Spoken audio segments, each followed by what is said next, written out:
اچھا 3 بیٹے تھے. اب ہمیں بڑا، میں تو ساری زندگی سائنس کو اس کو کہتی ہوں، تو خواتین میں میوکس پلگ کیسے چینج ہو گیا؟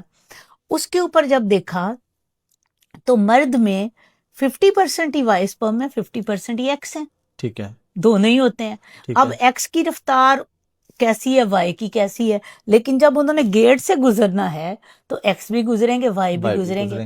اچھا جتنا مرد کا ریئیکشن، کیمیکل ریئیکشن سٹرونگ ہوتا ہے میوکس کے ساتھ، اتنا میوکس پلگ نیرو ہو جاتا ہے، اس کا ہول اوکے وہ نیرو ہو جاتا تھا. تو اس کے اندر چونکہ وائی سپرم پتلے ہیڈ والے ہوتے ہیں، تو وہ جب نیرو ہو جاتا تھا تو صرف وائی سپرم گزرتے تھے، براڈ ہیڈ والے باہر رہ جاتے تھے. ٹھیک ہے، یہ تھا اسٹڈی پروگرام جس سے میں نے ایک ISSF in vivo selected sperm filtration technology نکالی، جو الحمدللہ آج آپ نے یہ ضرور کرنا ہے.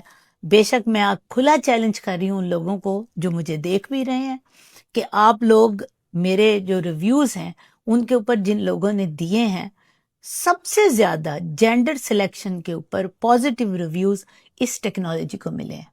اب بہت سارے لوگ اس کے خلاف بھی اگر بولیں گے تو مجھے اللہ کے فضل سے اس میں اس لیے فرق نہیں پڑتا کہ پیشنٹ ٹو پیشنٹ بہت سارے لوگ ریفر ہو چکے ہیں.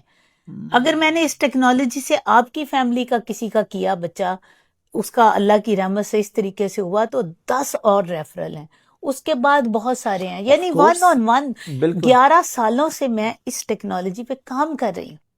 اور اس پہ دونوں جینڈر سلیکٹ ہو سکتے ہیں، اگر کوئی بیٹی چاہ رہا ہے؟ نہ اس میں گرل نہیں سلیکٹ ہو سکتی. اچھا، اس میں صرف بوائے والا. اگر کسی نے گرل کی سلیکشن کرنی ہے تو اس کو مائکرو سارٹ، سپرم سارٹ یا PGD پہ جانا پڑے، وہ مہنگے طریقے ہیں.